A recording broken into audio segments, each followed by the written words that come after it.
Hey, it's KSee, here to discuss Attack on Titan's Mikasa and why she's actually a very balanced character, despite the fact that a lot of people seem to think she's too OP and too emotionless. First, let's talk about why she's not OP by looking at her skill set and her role in the story. So, obviously, the reason people refer to her as overpowered all the time is because she's extremely gifted in fighting Titans without putting in much work. I'm sure I don't need to explain that point at all. However, she's still balanced in that she tries to solve every problem that comes her way with her fists and completely lacks any skills with words or reading people.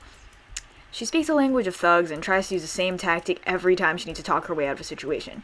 She reiterates her strength and that she is stronger than everyone else, and it works in some situations and not in others.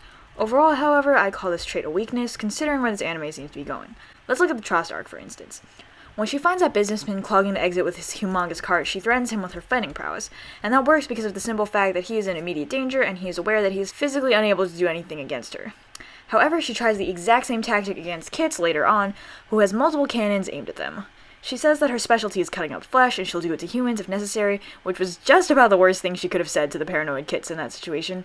Unlike other silent-type characters, it's repeatedly shown, not told, that she has no skill with words or reading people. In the training scenes, for another example, she misinterprets Eren's, quote, challenging her with his eyes, end quote, as him being glad they don't have to separate, even though he's the one closest to her, and the viewers can tell right away what Eren is feeling, and we know that Mikasa is misreading the situation. We also see this when she tries to give everyone a motivational speech about how strong she is to mobilize her comrades in Trost, and it falls flat on its face. Jean gets the moving with a single sentence after that. She may be extremely good at fighting, but it's all she knows how to do. She can only solve problems with her fists. We see as the series goes on that knowing how to navigate the world of politics and having the right thing to say becoming increasingly important, and it's likely Mikasa will have to depend on the other characters to survive the human world, no matter how proficient she is in surviving the Titan one. Now, role in the story. You might be wondering why I did Mikasa's video after Armin's when she's generally regarded as more important than him in the fandom, but that's because she doesn't actually do much in terms of driving the plot.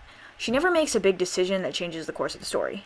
It's very ironic that the other characters so admire her strength, and yet she never makes any vital decisions.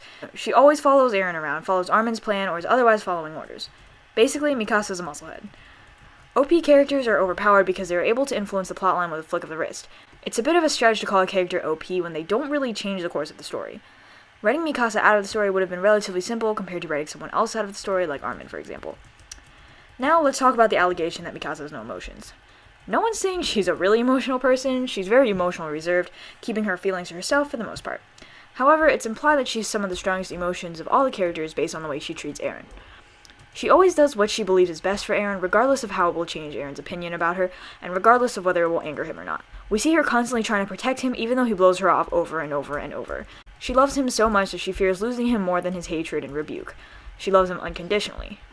It can be argued that Mikasa feels the most intense love of any of the characters in the show, perhaps with the exception of Carla. Her whole reason for fighting Titans is to protect Eren.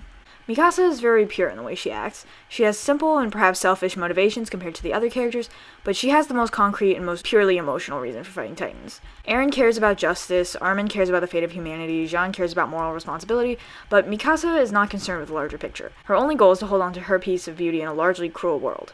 Eren. While she doesn't show it as outwardly as the other characters, Mikasa feels a lot. Now, I have heard the argument that Mikasa is a poorly written character because she's extremely emotionally dependent on Eren. However, that doesn't make her poorly written. It just means she's a character with an obsession, which is a realistic attachment she might form after losing both her parents violently and being rescued by him. Just because a character has an unhealthy attachment doesn't mean they're poorly written. So, while Mikasa is one of the most talented fighters in the show, that doesn't make her overpowered because her complete lack of social perception and people skills, as well as her emotional state and lack of influence in the story, compensate for the extraordinary fighting abilities that she has.